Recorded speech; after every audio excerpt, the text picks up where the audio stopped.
Hello प्रिय student, आप सभी को केवीबी स्टडी ग्रुप में स्वागत करता हूं।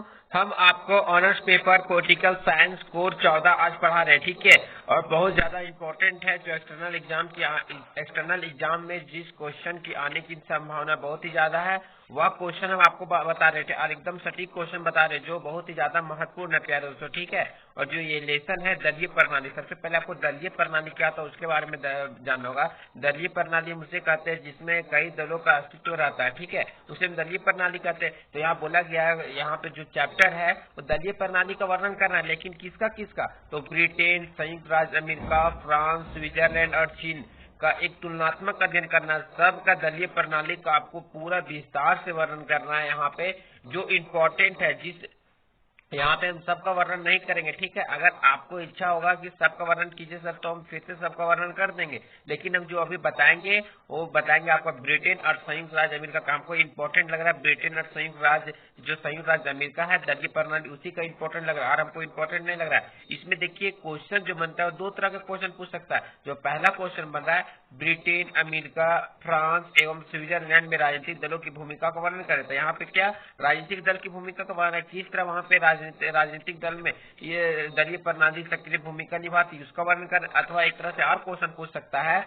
ब्रिटेन और अमेरिका की दलीय पद्धति की मुख्य विशेषताओं की व्याख्या करें तथा दोनों की दलीय व्यवस्था का तुलना करें। अब जो ब्रिटेन और अमेरिका का दलीय व्यवस्था का मुख्य विशेषताओं का वर्णन करना है, इसके बीच फिर तुलना करना है, ठीक है। तो आप जब लिखिएगा तो तुलना ऑटोमेटिक हो जाएगा।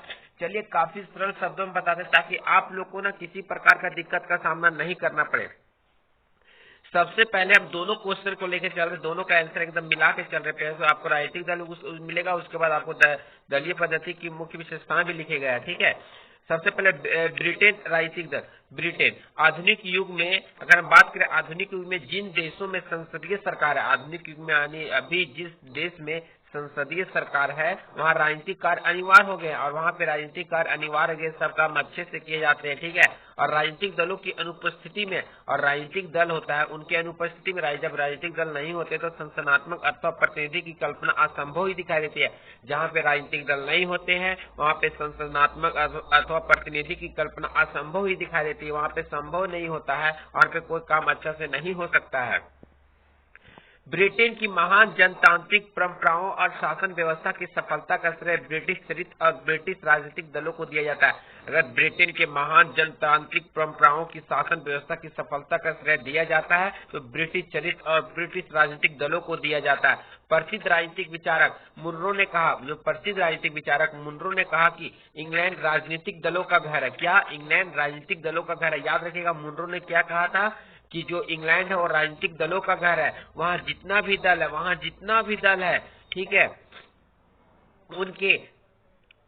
उनके आगे अपने निश्चित उद्देश्य है। वहाँ जितना भी दल है, इंग्लैंड तो राजनीतिक दलों का घर है, लेकिन वहाँ पे जितने भी दल है उनके आगे अपने निश्चित उद्देश्य होते हैं कि हमको क्या करना है क्या नहीं करना है, और उन्हें उद्देश्यों के आधार पर चुनाव लड़ते हैं। और उद्देश्यों के आधार पर फिर चुनाव लड़ते हैं, उनका उद्देश्य लेकिन उनके आगे सटीक होता है कि अपना, मान लीजिए कि हम ही लोग कुछ काम कर रहे हैं, तो किस उद्देश्य के लिए हम पढ़ाई कर रहे हैं, हमको क्या क्या चाहिए, उस उद्देश्य के लिए हम पढ़ाई कर रहे हैं। तो आपका भी कार्य जो एकदम निश्चित है कि नहीं हमको यूपीएससी क्रैक करना है, जेपीएससी क्रैक करना, आपका भी तो उद्देश्य एकदम क्लियर है। यहाँ इसी बात को दर्शाया गया, उनका उद्देश्य आधार जो होता है वो चुनाव लड़ते हैं, ठीक है, उद्देश्यों के आधार पर वे चुनाव लड़ते हैं।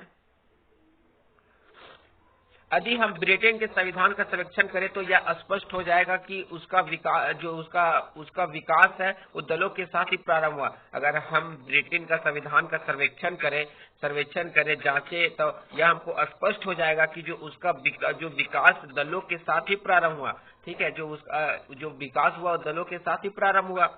यदि ब्रिटिश संविधान का वास्तविक सर्वेक्षण किया जाए तो पता चलता है कि वह राजनीतिक दलों से प्रारंभ होता है। अगर उसका वास्तविक सर्वेक्षण किया जाए, अगर वास्तव में उसकी सर्वेक्षण किया जाए, सच्चाई रूप से उसका सर्वेक्षण किया जाए, तो पता चलेगा कि वह राजनीतिक दलों से प्रारंभ होता है और राजनीतिक दलों में ही समाप्त होता है। राजनीतिक दल से प्रारंभ होता है लेकिन राजनीतिक दलों में ही समाप्त हो जाता है। इस प्रकार हम कह सकते हैं कि ब्रिटिश संसद की भांति ब्रिटिश संसद की भांति होती है, वो ब्रिटिश दलीय प्रणाली भी काफी प्राचीन है। और ब्रिटिश संसद की भांति जो ब्रिटिश दलीय प्रणाली वो भी काफी प्रचलित है, काफी प्राचीन है, काफी पहले से चला आ रहा है दलीय प्रणाली, ठीक है।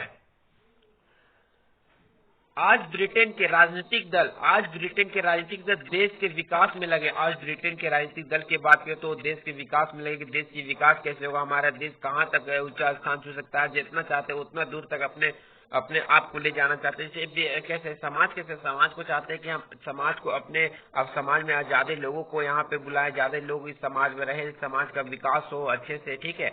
उसी बात को यहाँ लेकर चर्चा किया गया है। लॉस्की ने कहा है कि राजनीतिक दल देश के जो होता है एकदम इम्पोर्टेंट होता है देश के लिए, और राजनीतिक दल देश के शाही से हमारा रक्षा का सर्वोत्तम साधन है, ठीक है। जो सर के शाही होते हैं उसकी रक्षा का सर्वोत्तम साधन होता है। ब्रिटेन दल पद्धति की विशेषता देखिए, राजनीतिक दल आपको बता दिए, ठीक है, ब्रिटेन की राजनीतिक दल बता दिया। अब इनकी विशेषता, जो दूसरा क्वेश्चन था इनकी विशेषताओं का वर्णन करें दलीय पद्धति का, तो वो एकदम बहुत ही ज्यादा इंपॉर्टेंट है दोस्तों। इसलिए आप लोगों को मतलब एक एक पॉइंट करके बता रहे ताकि आप लोगों ने किसी प्रकार का दिक्कत का सामना नहीं करना पड़े। अगर हमारा पढ़ाने का तरीका अच्छा लग रहा तो KBB स्टडी ग्रुप को जरूर सब्सक्राइब, लाइक, शेयर करते रहे दोस्तों। वीडियो क्योंकि लेट से इसलिए आ रहा है ना, क्योंकि मुझे भी पूरा लिखना पड़ता है, पूरा देख के लिखना पड़ता है, जितना सरल शब्दों में होता है उतना भी लिखना पड़ता है प्यारे दोस्तों। इसलिए हमको भी टाइम निकालना पड़ता है इसके लिए। इसलिए आप लोग टेंशन मत लें, जो इम्पोर्टेंट है वही आप लोग को बता रहे ताकि आप लोग का किसी प्रकार का दिक्कत का सामना नहीं करना पड़े। ब्रिटेन दल पद्धति की विशेषताएं। ग्रेट ब्रिटेन विश्व का एक आदर्श लोकतंत्र माना जाता है। ग्रेट ब्रिटेन है वो विश्व का एक आदर्श यानी अच्छा लोकतंत्र माना जाता है। यहाँ के लोकतंत्र की सफलता के लिए विभिन्न तत्वों में सुदृढ़ दल पद्धति भी एक मुख्य तत्व है। और यहाँ की जो लोकतंत्र की सफलता के लिए विभिन्न तत्वों में सुदृढ़ यानी अच्छा दल पद्धति का जो एक मुख्य तत्व है, ब्रिटेन की दल पद्धति की निम्नलिखित मुख्य विशेषताएं। ब्रिटेन की दल पद्धति निम्नलिखित मुख्य विशेषताएं। पहला, ब्रिटेन में क्या दो दलीय पद्धति, यहाँ पे दो दल का अस्तित्व रहता है। ग्रेट ब्रिटेन में प्रारंभ से ही दो दल है। एक अनुदार दल और दूसरा उदार दल। देखिए यहाँ पे दो दल है, पहला दल है अनुदार दल है और दूसरा उदार दल है। 1906 में मजदूर दल बना। प्रथम महायुद्ध और दूसरा महायुद्ध हुआ, उसके बीच मजदूर दल काफी संगठित हुआ। जब 1906 में मजदूर दल बना और प्रथम और द्वितीय जब विश्व युद्ध हुआ, उसके बीच मजदूर दल जो काफी संगठित हुआ और इसकी शक्ति बहुत बढ़ी। मजदूर दल की शक्ति बढ़ गई और दूसरे महायुद्ध के बाद इसकी सरकार दोबारा स्थापित होगी। ब्रिटेन में 1953 से लेकर 1970 तक मजदूर दल की ही सरकार रही। 1953 से लेकर 1970 तक किसका सरकार रहा? तो मजदूर दल का ही सरकार रही।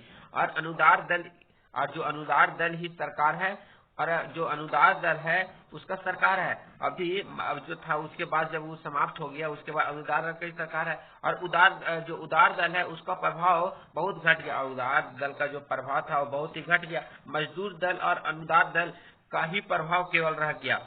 जो उदार दल है उसे समाप्त हो गया। जो इसका जहाँ पे ब्रिटेन में जो शासन रह गई, दलीय पद्धति रह गई, वो मजदूर दल और अनुदार दल की ही वहाँ पे प्रभाव रह गया, ठीक है। एक और सरल शब्द बता रहे हैं एक और तरीके से। ब्रिटिश दल पद्धति की सर्वप्रथम विशेषता द्विदलीय प्रणाली। जो ब्रिटिश दल पद्धति की सर्वप्रथम विशेषता है वो द्विदलीय प्रणाली है। यहाँ अद्यापि दलों की संख्या 2 से अधिक रही है और यहाँ पे दलों की संख्या 2 से अधिक रही, लेकिन महत्व 2 ही दलों को दिया गया, परंतु मूल रूप से दो दलों की प्रधानता रही है।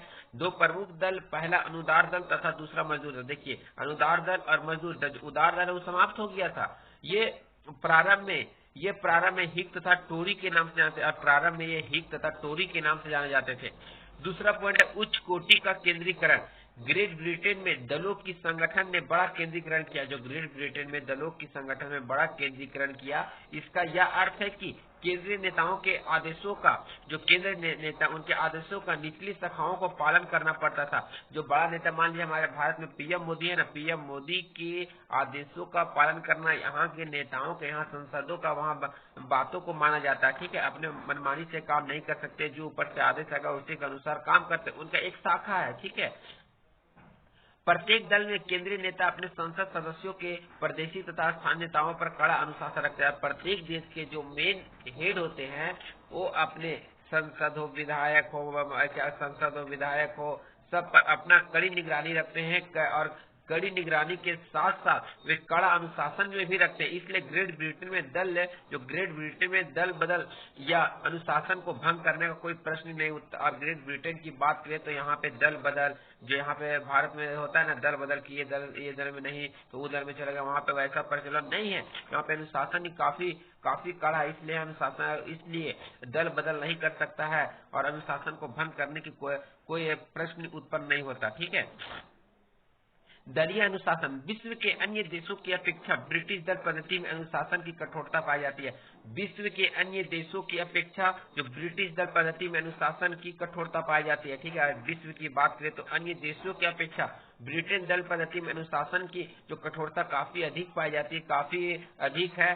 क्रिटन और रेनो तथा हर्जन ने कहा कि ब्रिटिश दल है वो प्रथा की सरलता और अनुशासन अमेरिका वासियों के लिए प्रशंसा और इश्यू का विषय है। बोलते हैं जो रेनो और हर्जन बोलते हैं कि जो ब्रिटिश दल की प्रथा है वो सरलता अनुशासन अमेरिकी वासियों के लिए प्रशंसा यानी अच्छा इश्यू का विषय है। दल में नेता का महत्व। ब्रिटिश दल पद्धति में नेता को अत्यधिक महत्व दिया गया है और ब्रिटिश दल पद्धति में नेता को अत्यधिक महत्व दिया गया है। यहाँ वहाँ के सभी दलों के साथ लागू होता है। यहाँ है वहाँ के सभी दलों के साथ लागू होता है। नेता दल का केंद्र स्थल है और नेता है वो दल का केंद्र स्थल है। प्यारे दोस्तों, वह दल का प्रतीक है और वह दल का प्रतीक होता है। इन दिनों में ब्रिटेन में दल के नेता का नाम पर चुनाव लड़ते हैं। आज दिनों में ब्रिटेन के दल के नेता के नाम पर चुनाव लड़ते हैं। उनका चेहरा रख दिया जाता है कि नहीं, इसके नाम पर उसको वोट मिल जाता है। ठीक है। प्रत्येक देश अपना प्रधानमंत्री के नाम की घोषणा करता है। प्रत्येक देश अपना प्रधानमंत्री के नाम की घोषणा कर देता है। जो 5वां पॉइंट है वर्ग प्रकृति। ब्रिटेन है, ब्रिटेन में राजनीतिक दलों का वर्गीकरण वर्ग के आधार पर किया जाता है। आमतौर से धनिक और उच्च, जो धनिक है और उच्च की अनुदार दल की समर्थन करते हैं। जो धनिक है वो उच्च अनुदार दल की समर्थन करते हैं तथा निम्न वर्ग होते हैं, मध्य वर्ग होते हैं, श्रमिक दल का समर्थन करते हैं। उच्च उद्देश्य तथा उत्तम प्रवृत्ति। ब्रिटिश दल पद्धति की एक मुख्य विशेषता यह कि यहाँ दलों के सदस्यों को उच्च कोटि के आचरण होते हैं तथा उनकी उत्तम प्रवृत्ति होती है। यहाँ पे बात करें ब्रिटिश पद्धति की एक मुख्य विशेषता यह होती है, यहाँ दलों के सदस्य होते हैं वहाँ उच्च कोटि के आचरण करते हैं, अच्छे कोटि का आचरण करते हैं, सबसे सर्वश्रेष्ठ होता है उसके आचरण किया जाता है तो उनकी उत्तम प्रवृत्ति भी होती है तथा उनकी उत्तम प्रवृत्ति भी होती है। इस तरह आपका जो ब्रिटेन का है दलीय पद्धति और राजनीतिक दल ये हुआ समाप्त। अब आपको अमेरिका के बारे में बताएंगे। काफी सरल शब्दों बता रहे हैं। अगर हमारा पढ़ाने का तरीका अच्छा लग रहा तो KBB स्टडी ग्रुप को जरूर सब्सक्राइब लाइक शेयर करते प्यारे दोस्तों। आपका एक सब्सक्राइब लाइक हमको मोटिवेट करता है और काफी अच्छे से हम पढ़ाने का प्रयास करते हैं प्यारे दोस्तों। ठीक है। और दबाव समूह के बारे में आप लोगों को पहले बता चुके हैं और उससे एक और क्वेश्चन बन रहा है, उसको हम बहुत जल्द बताने का प्रयास करेंगे। आप लोग टेंशन मत लीजिए। जो अभी हम बता रहे हैं वो आप अमेरिका के बारे में बताएंगे। अमेरिका राजनीतिक दल। जो अमेरिकी संविधान के निर्माताओं ने राजनीतिक दलों के संबंध में कुछ भी नहीं लिखा है। अब बात करें अमेरिका, जो अमेरिकी है उस संविधान के निर्माताओं ने राजनीतिक दलों के बारे में कुछ भी नहीं लिखा है। अमेरिका संविधान के निर्माता राजनीतिक दलों के अस्तित्व से परिचित आवश्यक थे। जो अमेरिकी संविधान के निर्माता जो अमेरिका संविधान का निर्माण कर रहे थे वो राजनीतिक दलों के अस्तित्व से परिचित आवश्यक थे, लेकिन अपने मातृ देश इंग्लैंड से राजनीतिक दलों के स्वरूप और कार्य का जो उन्हें अनुभव प्राप्त था। बात करें अपनी मातृ देश अपनी देश से इंग्लैंड में राजनीतिक दलों का स्वरूप और कार्य का जो उन्हें अनुभव प्राप्त था, उसके आधार पर उनकी दृढ़ अवस्था थी और उनके आधार पर उनकी दृढ़ अवस्था थी। सबकी अपनी अपनी अवस्था रहती है, किंतु राजनीतिक दल किसी भी अवस्था में अमेरिका जैसे नवजात गणतंत्र के हितकर और उपयोगी नहीं हो सकते। और बात करें राजनीतिक दल किसी भी अवस्था में अमेरिका जैसे नवजात गणतंत्र के हितकर और उपयोगी नहीं होंगे। वे एक ऐसी सरकार की स्थापना करना चाहते हैं। अमेरिका एक ऐसी सरकार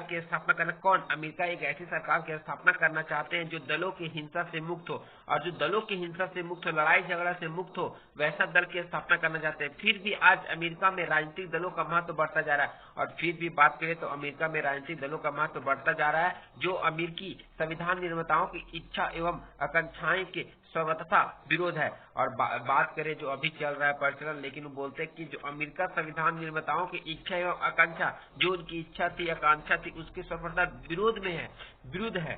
सार्वजनिक राजनीतिक दल सचमुच में अमेरिका के संवैधानिक ढांचे को हृदय तथा रुधिर प्रदान करते हैं। और बात करें जो राजनीतिक दल है सचमुच में अमेरिका के संवैधानिक ढांचे की हृदय तथा रुधिर प्रदान करते हैं और गतिशील बनाए हुए हैं वे अमेरिका में प्रभावकारी ढंग से जनतांत्रिक तरीके से सरकार चलाने का कार्य करते हैं। और बात करें अमेरिका में प्रभावकारी तो है तथा दल में जनतांत्रिक तरीके से सरकार चलाने का कार्य भी करते हैं।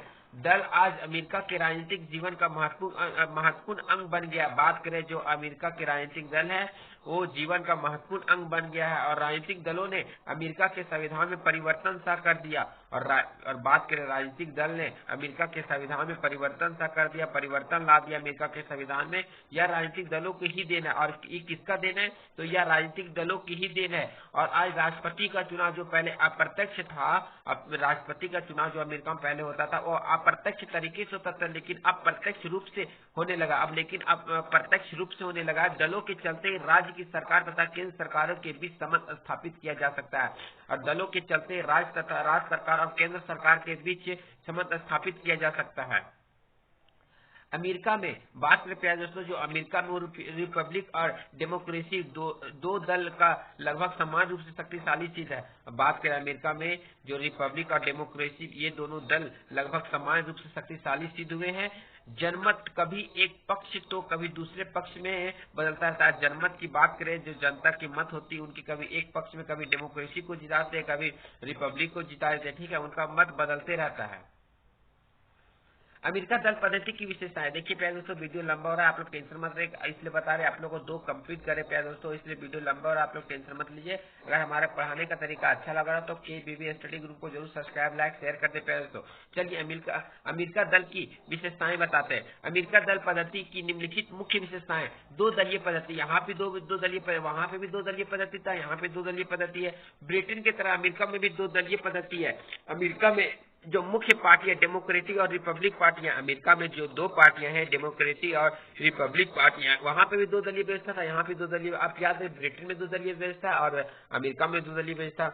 दलों के मौलिक सिद्धांतों में अंतर नहीं, दल के जो मौलिक सिद्धांत है उसमें कोई अंतर नहीं। अमेरिका में राजनीतिक दलों के मौलिक सिद्धांत में कोई अंतर नहीं।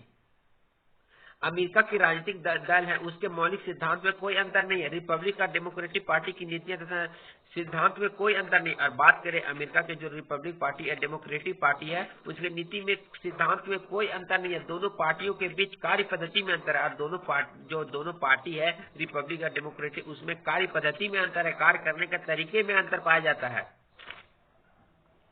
शासन पर दल का औपचारिक प्रभाव, ब्रिटेन की तरह अमेरिका में शासन पर दल का प्रभाव बहुत कम है। बात करें ब्रिटेन की तरह तो अमेरिका में शासन का दल का प्रभाव बहुत कम। अमेरिका ब्रिटेन तो काफी शक्तिशाली था, वहां पे दल का प्रभाव बहुत ज्यादा था, लेकिन अमेरिका में इसका दल का प्रभाव बहुत ही कम है। ब्रिटेन की तरह अमेरिका में व्यवस्थापिका के बहुमत दल की सरकार होना आवश्यक नहीं। और बात करें ब्रिटेन की तरह अमेरिका में व्यवस्थापिका के बहुमत दल की सरकार होना आवश्यक नहीं, वहाँ पे लोकतंत्र के द्वारा सरकार बनाया था, उनके जब चाहते थे तख्ता पलट सकते थे, यहाँ पे बनाया जाता है, लेकिन उतना ही आवश्यक नहीं है। इसलिए वे सरकार पर उस प्रकार प्रभाव नहीं डाल सकते जिस प्रकार ब्रिटेन में दल सरकार का प्रभाव डालता है, और इस प्रकार यहाँ पे इस प्रकार पर प्रभाव नहीं डाल सकते, क्योंकि ब्रिटेन में जिस प्रकार से प्रभाव डालते इस प्रकार से अमेरिका में प्रभाव नहीं डाल सकते। विकेंद्रित स्वरूप, अमेरिका है, अमेरिका के दलों का विकेंद्रित स्वरूप है। वहाँ नीचे के स्तर के संगठनों का भी अपनी भूमिका, और वहाँ पे नीचे के स्तर के संगठनों के भी अपनी भूमिका है। उच्च स्तर के जो संगठन होते हैं उसका भूमिका तो आम चुनाव में स्पष्ट रूप से दिखाई पड़ती है। बात करें अमेरिका के जो दल है वो विकेंद्रित स्वरूप है, ठीक है, बटा हुआ है। वहाँ नीचे के स्तर के संगठनों की अपनी भूमिका, वहाँ के नीचे के जो स्तर के संगठन होते हैं उनकी अपनी भूमिका होती है, लेकिन जो उच्च स्तर के पार्टी या बड़े स्तर के पार्टी होते हैं जो उसके संगठन होते हैं उसका भूमिका आम चुनाव में स्पष्ट रूप से दिखाई पड़ता है, ठीक है। मध्यवर्गीय स्वरूप, अमेरिका राजनीतिक दलों की यह भी एक प्रबल विशेषता है कि दोनों की नीति मध्यवर्गीय नीति रही है और दोनों दल अधिक से अधिक लोगों का मत प्राप्त करने के लिए मध्य मार्गिक नीति का अनुरूप करते हैं। दोनों चाहते हैं कि हम लोग को अधिक से अधिक मत प्राप्त हो, प्यारे स्टूडेंट, ठीक है। अमेरिका में डेमोक्रेटिक पार्टी से रिपब्लिक पार्टी की नीतियां एवं कार्यक्रमों में मौलिक अंतर नहीं पाया जाता। जो अमेरिका के डेमोक्रेटिक पार्टी है, रिपब्लिक पार्टी, उसकी नीतियों एवं कार्यक्रमों में मौलिक अंतर नहीं पाया जाता। डेमोक्रेटिक पार्टी की मुख्य लक्ष्य संघ सरकार को सशक्त बनाना, साम्यवाद का विरोध, एंटार्क्टिका संघ का समर्थन, विकासशील देशों की आर्थिक सहायता इत्यादि है। इसका मुख्य लक्ष्य क्या है डेमोक्रेटिक पार्टी का? तो संघ सरकार की सशक्त बनाना, संघ सरकार को काफी मजबूत बनाना, साम्यवादी का विरोध करना, एंटार्क्टिका संधि का समर्थन करना, विकासशील देशों की आर्थिक सहायता इत्यादि। रिपब्लिक पार्टी भी वैदिक क्षेत्र में साम्यवाद एवं सोवियत रूस का विरोध करती है। बात करें रिपब्लिक पार्टी वैदिक क्षेत्र में साम्यवाद एवं सोवियत रूस का विरोध करती है। लॉर्ड ब्राइस का यह कथन है कि अमेरिका के राजनीतिक दल दो बोतलों के समान है। लॉर्ड ब्राइस का कहना है कि जो अमेरिका के राजनीतिक दल है वो दो बोतलों के समान है, जिन पर अलग अलग लेबुल लगे होते हैं। जिन पर अलग अलग लेबुल लगे होते हैं उनके शब्दों में, अगर उनके शब्दों में बोले तो अमेरिका दो पार्टियां विचारों, इच्छाओं तथा भावनाओं के दृष्टिकोण से एक है। उसका इच्छा विचार के दृष्टिकोण से एक है तथा मतदान खोखले शब्दों को मत देते हैं और मतदान है जो मतदाता है वो खोखले शब्दों को मत देते हैं। ठीक है, इस तरह आपका हो गया खत्म। अगर चाहिए आपको फ्रांस के भी राजनीतिक दल तो आप लोग बताइए कमेंट करके, आप लोगों को फ्रांस के भी राजनीतिक दल बताएंगे हमको। इसलिए आपको हम बताएंगे दो जो बहुत ज्यादा इंपॉर्टेंट है वही आपको बता रहे था कि आप लोग को ज्यादा इधर उधर दिमाग करना नहीं पड़े और जो इंपॉर्टेंट वही बता रहे। इस तरह अगर हमारे पढ़ाई का तरीका अच्छा लगा तो KBBS स्टडी ग्रुप को जरूर सब्सक्राइब कर दे, लाइक कर दे, शेयर कर दे। जय हिंद, जय भारत।